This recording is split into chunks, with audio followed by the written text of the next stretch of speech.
मेरा पूरा देश सुन रहा है। राष्ट्र की आवाज 130 करोड़ लोगों की एक ही आवाज, आपके साथ मैं हूं सरफराज। मैं सरफराज सैफी आपको बताना चाहता हूं, पिछले 5 दिनों से अग्निपथ पर घमासान जारी है। आज का दिन भारत बंद के नाम रहा, सोमवार का दिन कांग्रेस के सत्याग्रह के नाम रहा। देश के कई बड़े संगठन अग्निपथ का विरोध कर रहे थे, युवाओं के साथ खड़े हो गए। कई संगठनों ने मिलकर आज भारत बंद करवाने की कोशिश की। देश भर में जिसका मिला जुला असर देखने को मिला। सबसे ज्यादा परेशानी देश की राजधानी दिल्ली के लोगों को उठानी पड़ी। कई जगहों पर कांग्रेस का विरोध प्रदर्शन देखने को मिला। एनसीआर के कुछ इलाके यानी नोएडा, गुरुग्राम से लेकर फरीदाबाद, दिल्ली आने जाने वालों को भयंकर जाम का सामना करना पड़ा। राहुल गांधी को आज फिर ईडी ने पूछताछ के लिए बुलाया। इससे नाराज कांग्रेसियों ने अग्निपथ योजना के विरोध के साथ ईडी के विरोध प्रदर्शन में भी आवाज बुलंद की। देश भर से युवाओं के विरोध प्रदर्शन की लगातार तस्वीरें सामने आ रही हैं। हिमाचल प्रदेश में नाराज नौजवान अपने अपने अंदाज में सेना की नई भर्ती की योजना का विरोध करते दिखाई दिए।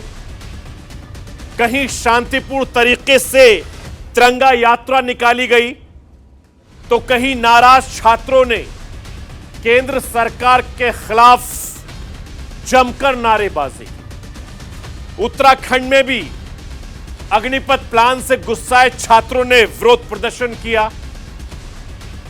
बिहार में पुलिस प्रशासन अलर्ट मोड पर आ गया है। जिन लोगों ने छात्रों को भड़काने का काम किया, उन पर प्रशासन सख्त हो गया है।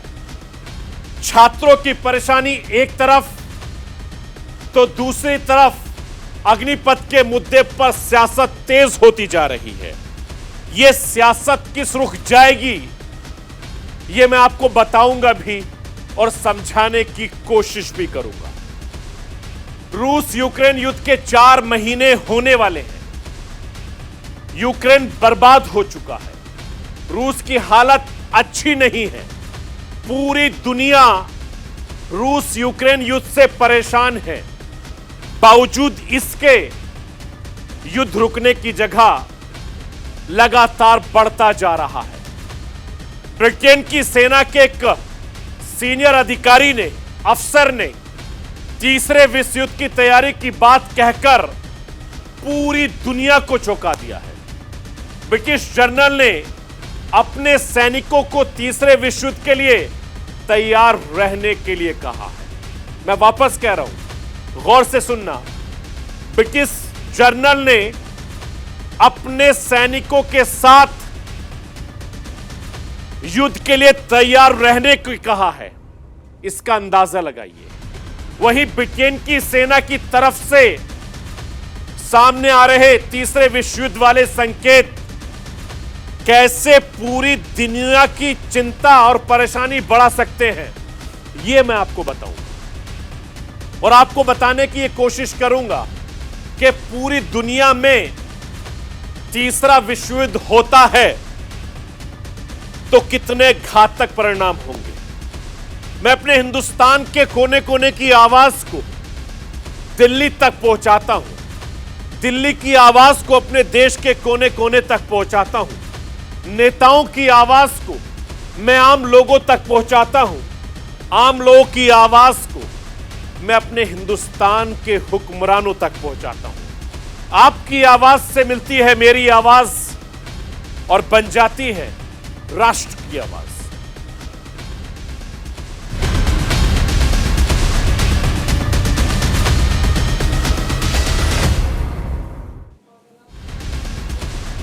अग्निपथ योजना जी का जंजाल बनी हुई है।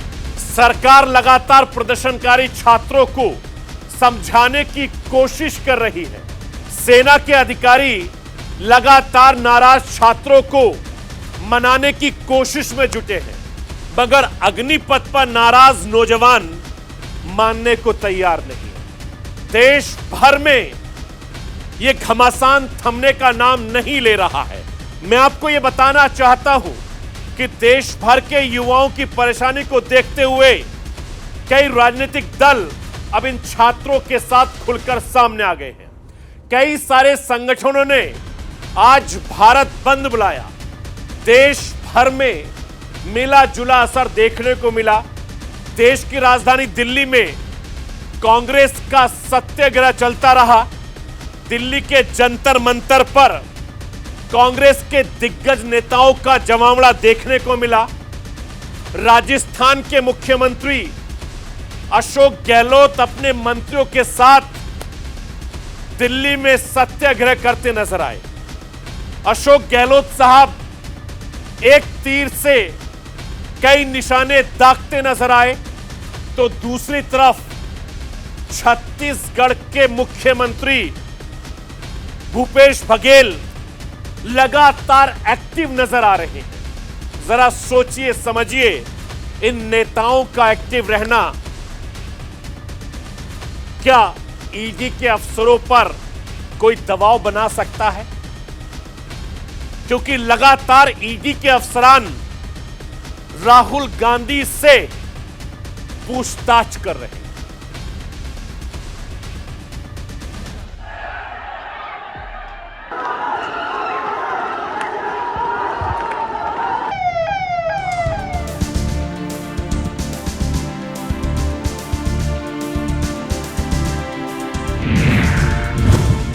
देश भर में अग्निपथ का विरोध भारी। भारत बंद और सत्याग्रह का दिखा जोर। एक तरफ युवा परेशान, दूसरी तरफ सियासी घमासान।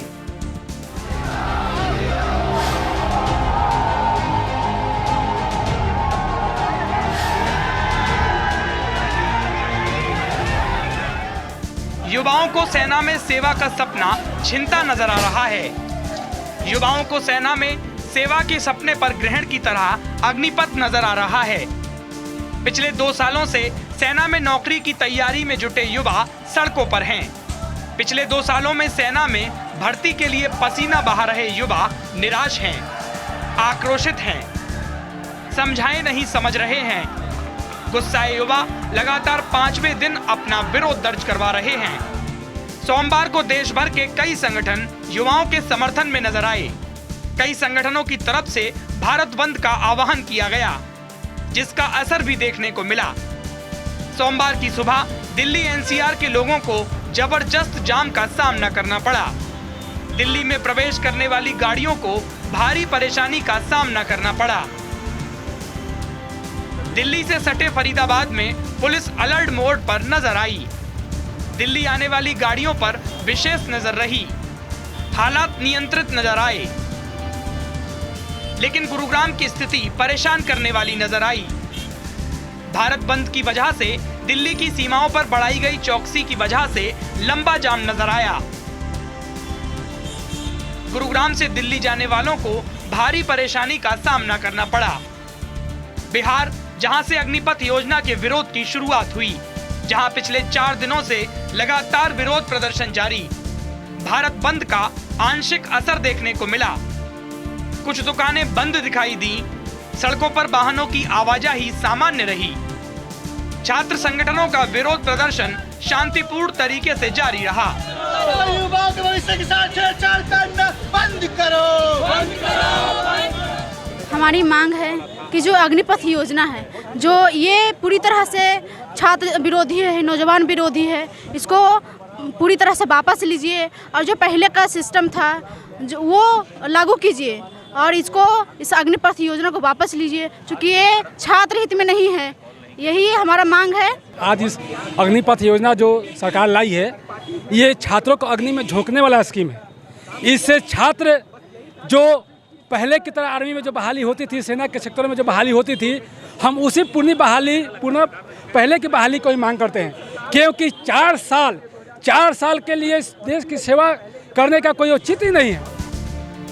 मोतिहारी में भी कुछ ऐसे ही हालात रहे। कुछ दुकानें बंद रहीं, लेकिन जनजीवन सामान्य दिखा।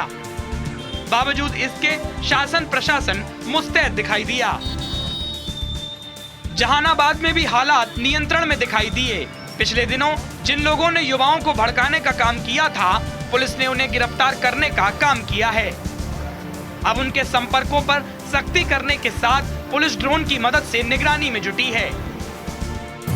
अरेस्टिंग में हम लोग कल अरेस्टिंग किए थे टेहटा के मामले को लेके। अभी टोटल अरेस्टिंग वहाँ पे 42 है, इंक्लूडिंग वहाँ के जो लीडर्स थे, जो मोबिलाइजर्स थे, टाउन के भी जो मोबिलाइजर्स थे, उनकी भी अरेस्टिंग की गई थी। आज भी हम लोगों ने 2 लोगों को पकड़ा जो सस्पिशियस एक्टिविटीज़ में थे। आज बंद में टाइमली उनको पकड़ा गया है और पकड़ के उनको जेल भी भेजा जा रहा है। और सभी असामाजिक तत्व तो पहले भी हम लोग चेता चुके हैं, दोबारा उन लोगों को चेतावनी दे रहे हैं कि कोई भी कार्य जो विधि विरुद्ध या नियम विरुद्ध है उससे बाज आएँ, परहेज करें। और जितने भी पदाधिकारी हैं सभी मुस्तैद हैं। हम लोग उसी चीज़ को सुनिश्चित करने के लिए अभी निकले हैं। सुबह से भी हम लोग भ्रमणशील हैं और उस चीज़ को हम लोग मॉनिटर कर रहे हैं। झारखंड की राजधानी रांची में भी भारत बंद का मिला जुला असर देखने को मिला। किसी तरह से हालात न बिगड़े, इसके लिए शासन प्रशासन मुस्तैद नजर आया। हिमाचल के कांगड़ा से अलग तस्वीर सामने आई। युवाओं ने राष्ट्रवादी अंदाज में तिरंगा यात्रा निकालकर अग्निपथ योजना के प्रति अपना विरोध दर्ज करवाया। सरकार से मांग की उनके जैसे छात्रों के बारे में सरकार जरूर सोचे, जिन्होंने पिछली भर्ती योजना के तहत फिजिकल और मेडिकल की परीक्षा काफी मेहनत से पास की हुई है। सर आज हम इसलिए आए कि हमारा पेपर नहीं हो रहा है। सर हम मांग करते अगर आपको टीओडी लागू करना कर दो, हम ये नहीं मना कर रहे हैं, आपको टीओडी लागू करना कर दो आप, बट हमारा एग्ज़ाम करवा दो। आज हमें 2 साल हो गए हैं सर घर में बैठे। हमने कॉलेज छोड़ दिए इसके लिए सर। गरीब करके सर लड़के हम दिहाड़ी लगा के हम सर एकेडमी जाते हैं। हम क्या करेंगे? हमको बताओ आप। सरकार क्यों नहीं सोच रही सर इसके बारे में? सर हम करते समर्थन करते हम। आपको टीओडी लागू करना है कर दो, बट हमारा एग्ज़ाम करवा दो, बस यही है सरकार से हमें। हिमाचल के मंडी में सरकार की सेना भर्ती की अग्निपथ योजना के खिलाफ युवा आक्रोशित नजर आए। मंडी के युवाओं की भी मुख्य मांग सेना में भर्ती की पुरानी अधूरी योजना को पूरा करने की ही रही।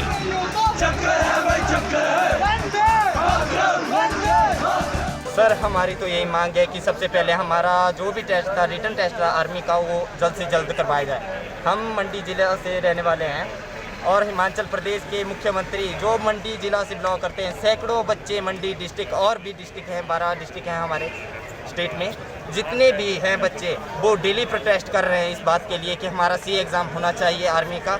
हम मुख्यमंत्री जी से एक ही सवाल करना चाहते हैं कि हमारा सी एग्ज़ाम के लिए आपका क्या ओपिनियन है। सबसे पहले हमारा सी एग्ज़ाम करवाया जाए और हमारी जो भी शर्तें हैं वो आगे तक पहुंचाई जाए। आखिर आप मुख्यमंत्री हैं हमारे प्रदेश के, तो आपका पहले फर्ज बनता है कि हमारी जो भी शर्तें हैं आप केंद्र सरकार तक पहुंचाएं। हिमाचल में अग्निपथ योजना पर युवाओं की नाराजगी को देखते हुए मुख्यमंत्री जयराम ठाकुर की प्रतिक्रिया सामने आई। युवाओं की तरफ से जो समस्या सामने रखी जा रही है उन पर गंभीरता से विचार करने की बात के साथ मुख्यमंत्री जयराम ठाकुर ने विपक्ष पर युवाओं को गुमराह करने का आरोप लगाया। इस बारे में मैं सिर्फ इतना कहना चाह रहा हूँ कि जो बहुत महत्वपूर्ण निर्णय जिसका जिक्र आज भी हम कर रहे हैं और पूरे देश भर में उसकी चर्चा है, अग्निपथ योजना जो शुरू की है, एक तो हम सबसे पहले कि उसका स्वागत करते हैं। स्वागत करने का उसका कारण है कि हमारी सेना जो है वो नौजवान होनी चाहिए, यूथफुल वो होनी चाहिए। इस बात को लेकर के केंद्र के इस निर्णय का सब जगह स्वागत हुआ है, लेकिन जहां जिस प्रकार से इसको गलत तरीके से इंटरप्रेट करने की कोशिश की जा रही है, वो राजनीतिक दल कुछ ऐसे हमारे नौजवानों को गुमराह करने की कोशिश कर रहे हैं जो दुर्भाग्यपूर्ण है।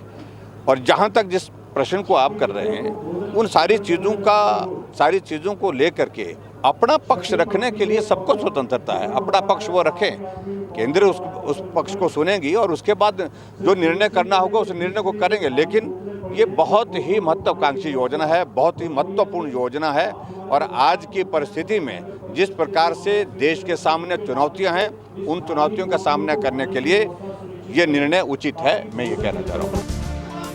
उत्तराखंड में अग्निपथ योजना का विरोध थमता नजर नहीं आ रहा है। नाराज युवा लगातार अपना विरोध दर्ज करवा रहे हैं। सरकार पर अग्निपथ योजना को वापस लिए जाने का दबाव बना रहे हैं। मुख्यमंत्री पुष्कर सिंह धामी लगातार अग्निपथ योजना को युवाओं के साथ भारतीय सेना के हित में बता रहे हैं। देखिए, माननीय प्रधानमंत्री जी कर्मयोगी हैं और उन्होंने जब से देश के प्रधानमंत्री वो बने हैं तब से लेकर आज तक देश हित में जो भी निर्णय उन्होंने लिए हैं वो भूतो न भविष्यति, चाहे सेना के बारे में लिए हों, सेना के लोगों के मनोबल बढ़ाने की बात हो, सेना को 1 रैंक 1 पेंशन देने की बात हो, या सेना में अच्छे उपकरण, अच्छे जो उनके खाद्य पदार्थ हैं, उनके कपड़े हैं, बूट हैं, वो जो सारी योजनाएं रुकी हुई थी वो योजनाएं सारी जो है प्रधानमंत्री मोदी जी के बनने के बाद शुरू हुई हैं और उनको स्वीकृति मिली है। आज अग्निवीर योजना लेकर आए हैं तो निश्चित रूप से देश हित में योजना को लाया गया है। जो 75% लोग रह जाएंगे उनको विभिन्न क्षेत्रों में पहले से ही समायोजित करने जाने की बात हो चुकी है। कुछ लोग आज नौजवानों को, युवाओं को भड़काकर, उनको गुमराह करके उनको एक गलत दिशा में ले जा रहे हैं। हमारे सभी सैनिकों ने अपने अपने सुझाव दिए हैं और उन्होंने कहा है कि हम मजबूती से मोदी जी के साथ खड़े हैं, देश के साथ खड़े हैं। हरियाणा के रोहतक में कुछ छात्र सड़क पर जाम कर अग्निपथ योजना का विरोध जारी रखते दिखे। ये जो 4 साल वाला कर दिया ना अग्निपथ, विवाह के बाद बताओ 4 चक्कर मारो 4 साल से ही, और फिर 4 साल से नौकरी, जिसमें ना 3 साल तक आर्मी भर्ती आए होगी, फिर आई और फिर विवाह 4 साल वाली मारिया मरने कट जाएगी, क्या रह जाएगा इसमें, कुछ नहीं छोड़ते।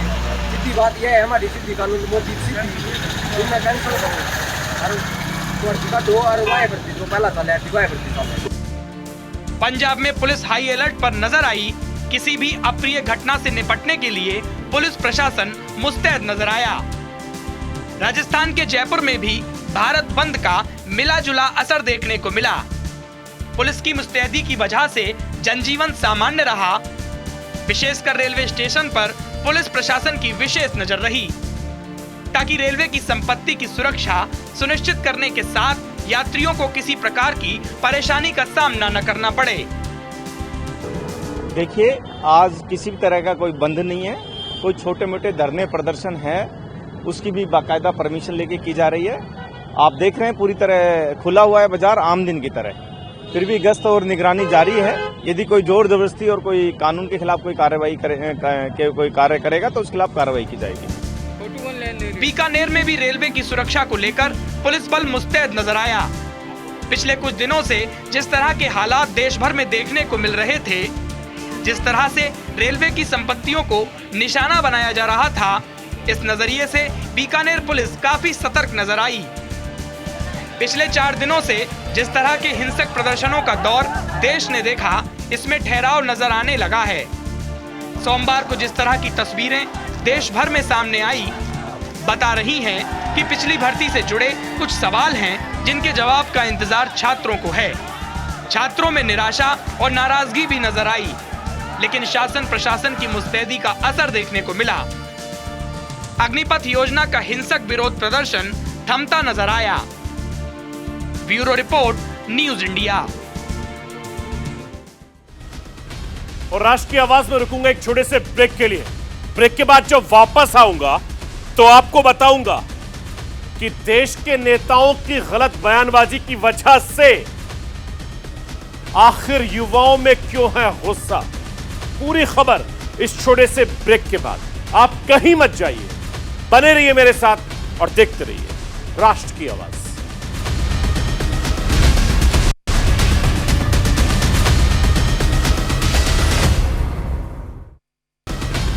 ब्रेक के बाद एक बार फिर आपका स्वागत है राष्ट्र की आवाज में। एक तरफ देश का युवा परेशान है तो दूसरी तरफ अग्निपथ प्लान पर सियासी घमासान है। उम्र का मामला हो या फिर 4 साल बाद जॉब सिक्योरिटी का मामला हो, अग्निपथ प्लान से जुड़े कई सवालों के जवाब छात्रों को मिल चुके हैं। सरकार और सेना की तरफ से लगातार कोशिश जारी है।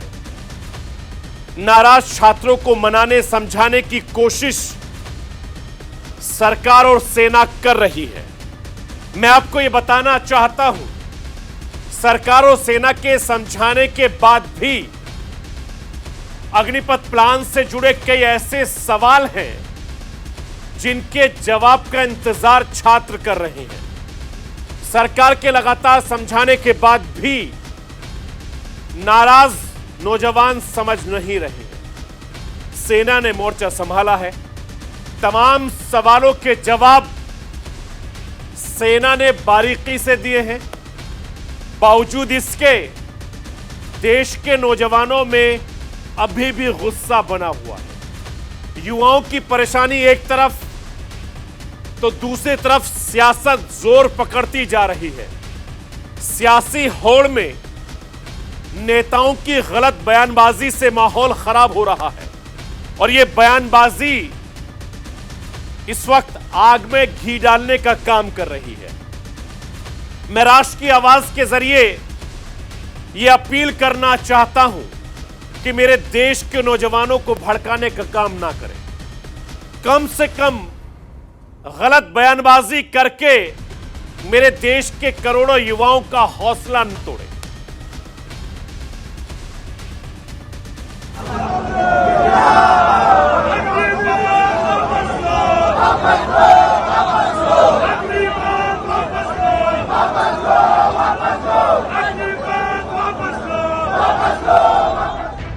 अग्निपथ पर घमासान जारी है। जिन युवाओं को सेना में भर्ती का सपना टूटता नजर आ रहा है, वे परेशान हैं। वे अपने अपने अंदाज में विरोध प्रदर्शन जारी रखे हुए हैं। सरकार की तरफ से भी पूरी सतर्कता बरती जा रही है। सेना की तरफ से भी लगातार अग्निपथ योजना की बेहतर समझ विकसित करने की कोशिशें लगातार जारी हैं। अग्निवीरों की बेहतरी को ध्यान में रखते हुए योजना में लगातार सुधारों का दौर भी जारी है।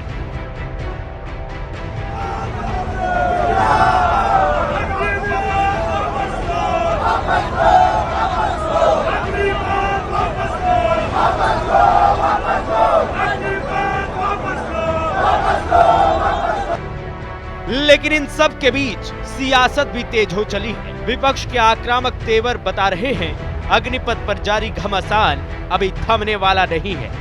अग्निपथ के विरोध की आग से अब सियासत सुलगाई जा रही है।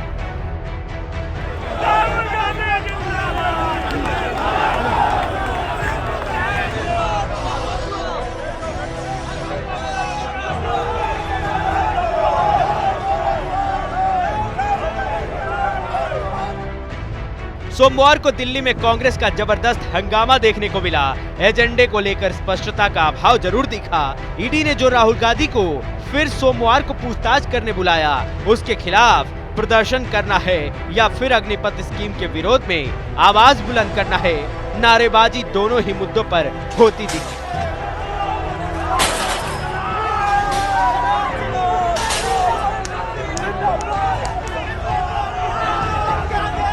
नेताओं के भाषण में भी ये विरोधाभास देखने को मिला। अग्निपथ के विरोध में आयोजित सत्याग्रह के मंच से छत्तीसगढ़ के मुख्यमंत्री भूपेश बघेल राहुल गांधी पर ईडी की पूछताछ के खिलाफ आवाज बुलंद करते नजर आए। 4 दिन से पूछ रहे हैं, मैं तो ये मांग करता हूं ईडी से और केंद्र सरकार से, क्योंकि लगातार उनके मंत्री ईडी क्या पूछ रही इसके बारे में वो जनता से बता रहे हैं। मैं तो सीधा कहता हूं ईडी कार्यालय में कैमरा लगा दिया जाए और उसका लिंक सभी मीडिया हाउस को दे दिया जाए। पूरा देश देखे कि ईडी पूछ क्या रही है और राहुल जी जवाब क्या दे रहे हैं। रविवार से ही अग्निपथ योजना के विरोध में दिल्ली के जंतर मंतर पर कांग्रेस का सत्याग्रह जारी है। प्रियंका गांधी समेत कांग्रेस के कई बड़े नेता कांग्रेस के इस मेगा कार्यक्रम में शामिल हुए। ईडी के साथ साथ अग्निपथ के खिलाफ आवाज बुलंद करते दिखे। हद तो सुबोध कांत सहाय ने कर दी।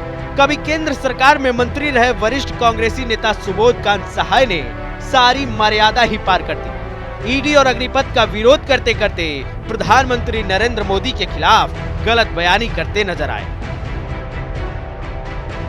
आके और पूरी तरह से तानाशाही स्वरूप में आ गया है। मुझे तो लगता है हिटलर का सारा इतिहास इसने पार कर लिया। हुडा साहब बड़े गांव की भाषा में समझा रहे थे, हिटलर ने भी ऐसा ही एक संस्था बनाया था, उसका नाम था खाकी। सेना के बीच में उसने बनाया था। मोदी हिटलर की राह चलेगा तो हिटलर की मौत मरेगा, ये याद रख लो मोदी। शेख हुसैन और अब सुबोध कांत सहाय, कांग्रेस का हर विरोध मोदी विरोध बनकर रह जाता है। नेता का निजी भड़ास नजर आने लगता है। किसी वरिष्ठ कांग्रेसी नेता की तरफ से प्रधानमंत्री के खिलाफ ऐसी विवादित बयानबाजी बताने के लिए काफी है कि कांग्रेस के अंदर ही कंफ्यूजन की स्थिति है। अग्निपथ योजना को लेकर युवाओं की परेशानी एक तरफ, युवाओं के अंदर भ्रम की स्थिति एक तरफ, राजनीतिक पार्टियां इसे मोदी विरोध के मौके के रूप में भुनाने में जुटी नजर आती हैं। ऐसी ही स्थिति जम्मू कश्मीर में नजर आई। जम्मू में यूथ कांग्रेस के कार्यकर्ताओं ने जोरदार विरोध प्रदर्शन किया, लेकिन दोनों ही मुद्दा साथ साथ नजर आया। राहुल गांधी से ईडी की पूछताछ और अग्निपथ का विरोध, दोनों ही मुद्दों पर कांग्रेसी नेताओं का विरोध प्रदर्शन तल्ख नजर आया। प्रोटेस्ट कर रही है और कारण वही है, जिस तरह से भारत में सभी युवाओं की आवाज को दबाने का काम किया जा रहा है, जिस तरह से अग्निपथ स्कीम जबरदस्ती भारत के युवाओं के ऊपर थोपी जा रही है और पूरे देश भर में युवा प्रोटेस्ट कर रहा है। उनकी सपोर्ट में यूथ कांग्रेस आज फिर से है। और दूसरी तरफ वो नेता, वो देश का बेटा, वो राहुल गांधी, जो पिछले कितने सालों से ये आवाज युवाओं की उठा रहा है, जिनको दबाने की कोशिश ये करप्ट बीजेपी सरकार कर रही है। उनको ईडी के बारे में, ईडी के कारण, ईडी के जरिए धमकाने की कोशिश, हरास करने की कोशिश की जा रही है। इसके खिलाफ यूथ कांग्रेस प्रोटेस्ट कर रही है। जम्मू में सोमवार को आम आदमी पार्टी का भी जलवा जबरदस्त दिखा। कश्मीर पंडितों के मुद्दे पर बुरी तरह घिरी आम आदमी पार्टी को अग्निपथ योजना एक सुनहरा सियासी अवसर देता नजर आया।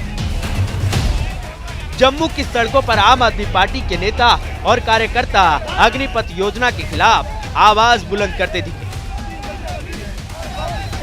सरकार सेना का राजनीतिकरण कर रही है और आम आदमी पार्टी इसके खिलाफ है।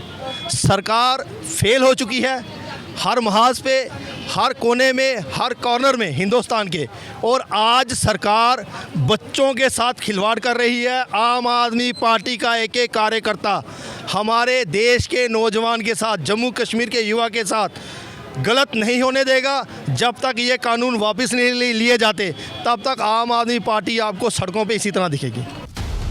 विपक्ष के नेताओं को तो अग्निपथ स्कीम शानदार सियासी स्कीम नजर आ रही है।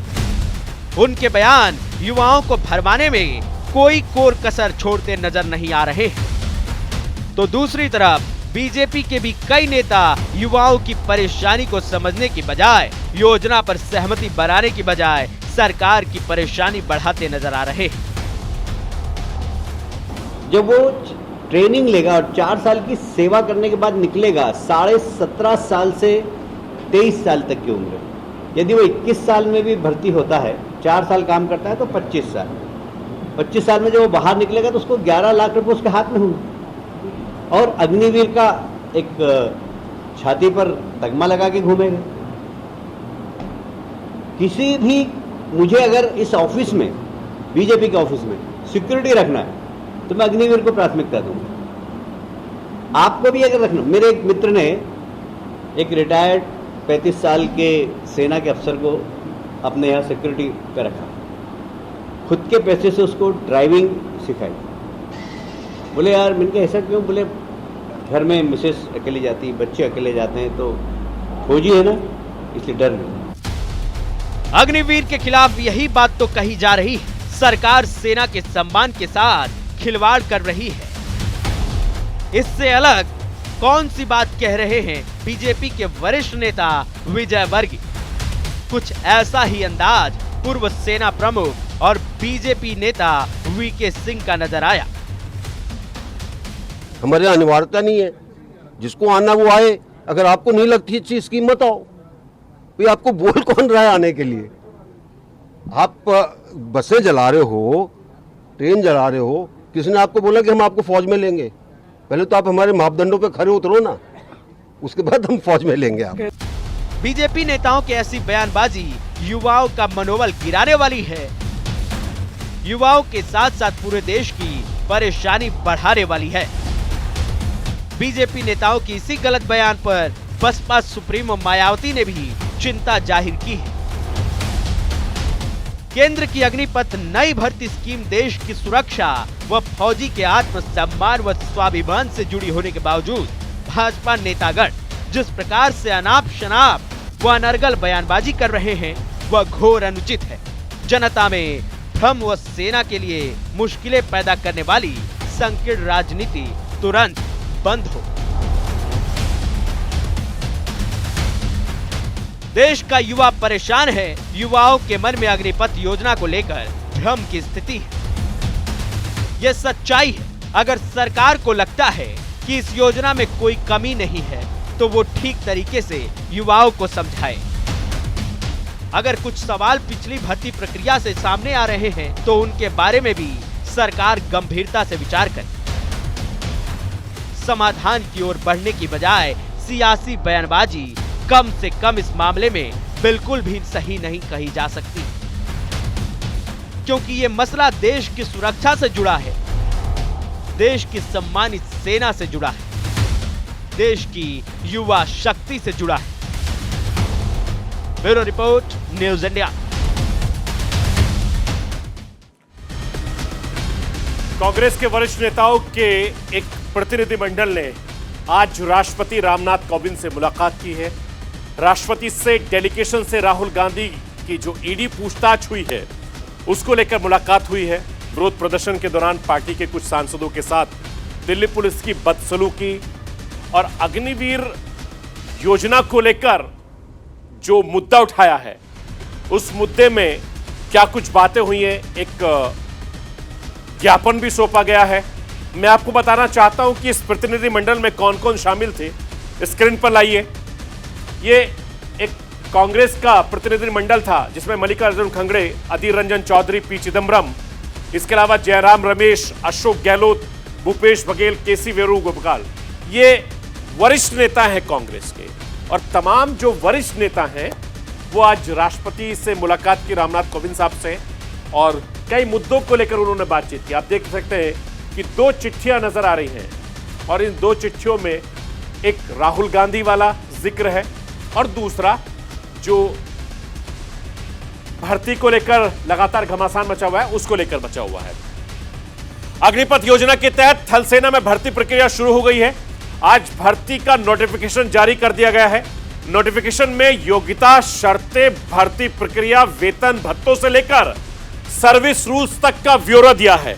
मैं आपको बताना चाहता हूं कि सेना के नोटिफिकेशन में क्या क्या खास है। इस नोटिफिकेशन को समझिए आप। भारतीय थल सेना का ड्राफ्ट नोटिफिकेशन जारी हो गया है। जुलाई से शुरू हो जाएगा रजिस्ट्रेशन जो अग्निपथ योजना में भर्ती होना चाहते हैं। और ये जो वेबसाइट है joinindianarmy.nic.in पर रजिस्ट्रेशन करें। थल सेना में अग्निवीरों का होगा बीमार होने पर डॉक्टरों की सलाह से छुट्टी, महंगाई भत्ता या मिलिट्री पर सर्विस नहीं। ये तमाम तरह की चीजें यहां पर की गई हैं। अगस्त से शुरू होगी अग्निवीरों की भर्ती, दिसंबर से शुरू हो जाएगी 25,000 युवाओं की ट्रेनिंग, यानी इसी साल सब शुरू हो जाएगा। इसके अलावा तमाम तरह का जिक्र यहां पर किया गया है। मैं आपको दिखाना चाहता हूं कि अग्निवीर बनने के लिए योग्यता क्या होनी चाहिए, कितने फीसदी मार्क्स होने चाहिए। आप जरा लाइए, देखिए कैटेगरी जनरल ड्यूटी की अगर मैं बात करूं तो एजुकेशन 10वीं पास होना जरूरी है, 45% उसके पास नंबर होने जरूरी हैं और प्रत्येक सब्जेक्ट में 33% मार्क्स जरूरी हैं ये भर्ती के लिए। और उम्र 17.5 साल से लेकर 23 साल तक की उम्र है। ये जनरल ड्यूटी के लिए है। टेक्नीशियन के लिए अगर मैं बात करूं तो हाई स्कूल और 10+2 होना पास जरूरी है। 50% मार्क्स के साथ साइंस में जरूरी है। प्रत्येक विषय में 40% मार्क्स जरूरी है। उम्र 17 से 23 साल जरूरी है। अगली कैटेगरी लाइए। टेक्नीशियन की अगर मैं बात करूं, एविएशन एम्यूनेशन एग्जामिनेशन में 50% मार्क्स के साथ साइंस में 10+2 पास होना जरूरी है। हर सब्जेक्ट में 40% मार्क्स बेहद जरूरी है। उम्र सबकी सेम है। अगली कैटेगरी लाइए स्क्रीन पर। क्लर्क या स्टोर कीपर की अगर मैं बात करूं तो इसमें भी किसी भी स्ट्रीम में 60% मार्क्स के साथ 10+2 जरूरी है। प्रत्येक विषय में 50% मार्क्स जरूरी है। उम्र 17.5 से 23 साल। ये कैटेगरीज हैं।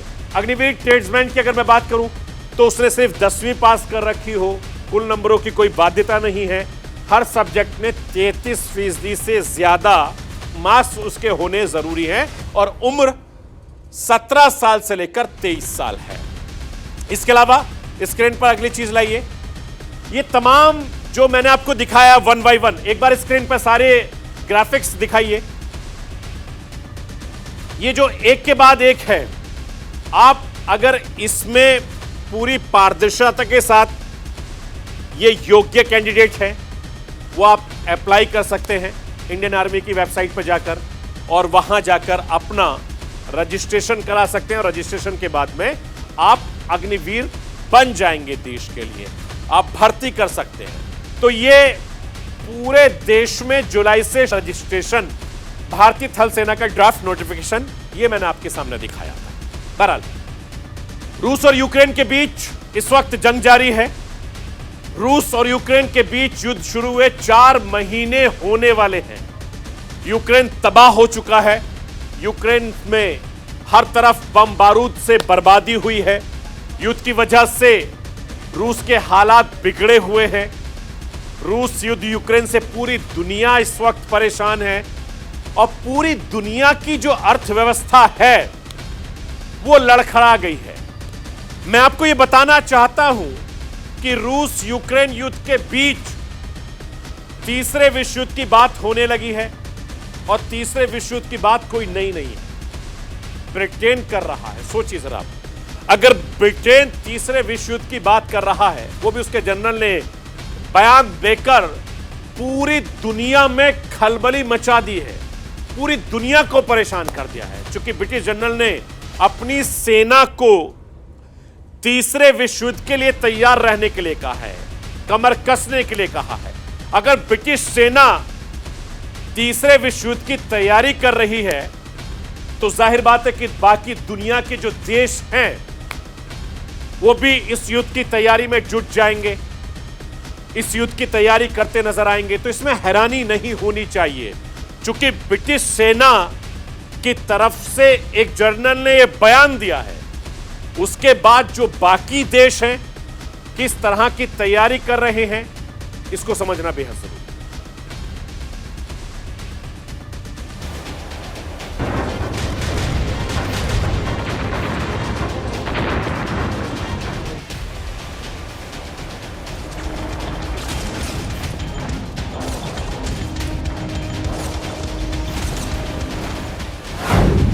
मंडराने लगा तीसरे विश्व युद्ध का खतरा। थर्ड वर्ल्ड वॉर पर ब्रिटिश जनरल का बड़ा बयान। ब्रिटिश जनरल ने जाबाजों से तैयार रहने को कहा। रूस और यूक्रेन के बीच जंग की शुरुआत 24 फरवरी को हुई थी।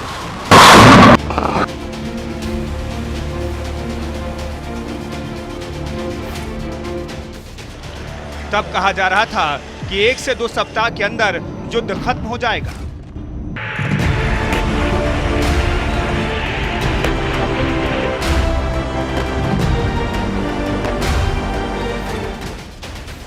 लेकिन ऐसा हुआ नहीं। इसी बीच ब्रिटिश जनरल के एक बयान ने दुनिया में हड़कंप मचा दिया है।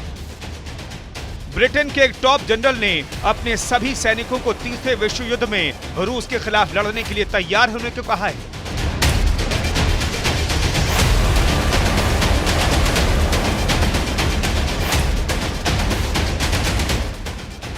नए सैन्य कमांडर जनरल पैट्रिक सैंडर्स ने कहा है व्लादिमीर पुतिन ने यूक्रेन में खून की नदियां बहाई हैं, जिसे पूरी दुनिया ने देखा। यह विश्व के लिए खतरे की घंटी है।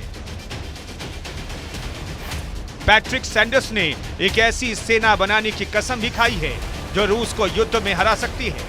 इसके साथ ही उन्होंने ब्रिटिश सैनिकों को कहा है कि उन्हें यूरोप में एक बार फिर से लड़ने के लिए तैयार होने की जरूरत है। ब्रिटिश जनरल का यह बयान काफी अहम माना जा रहा है, क्योंकि जंग खत्म होती दिख नहीं रही है। यूक्रेनी राष्ट्रपति बैकफुट पर आने के लिए तैयार नहीं है और रूसी राष्ट्रपति युद्ध पर ब्रेक लगाने के लिए पहल करते नहीं दिख रहे। ऐसे में दुनिया के तमाम देशों की कोशिशों के बावजूद युद्ध पर काली घटा छंटने का नाम नहीं ले रही है।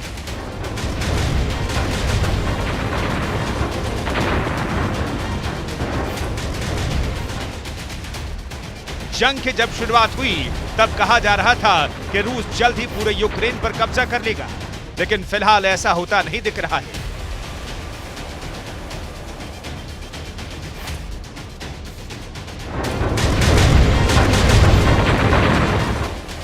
इसी बीच नाटो ने युद्ध को लेकर बड़ा बयान दिया है। नाटो का दावा है कि युद्ध जल्द खत्म होने वाला नहीं है।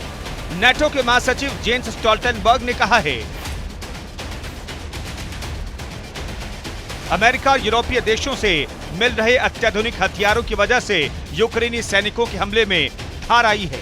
जल्द ही वे पूर्वी मोर्चा पर डोनबास को रूसी कब्जे से मुक्त कराने में सक्षम हो जाएंगे। पूरी दुनिया और खास तौर पर यूरोप को ये बात ध्यान में रखनी होगी कि ये युद्ध कई साल तक चल सकता है। यूक्रेन को जिताना है तो न केवल सैन्य सहायता के लिए बल्कि बढ़ती ऊर्जा, खाद्य कीमतों के मोर्चे पर भी मदद करनी होगी।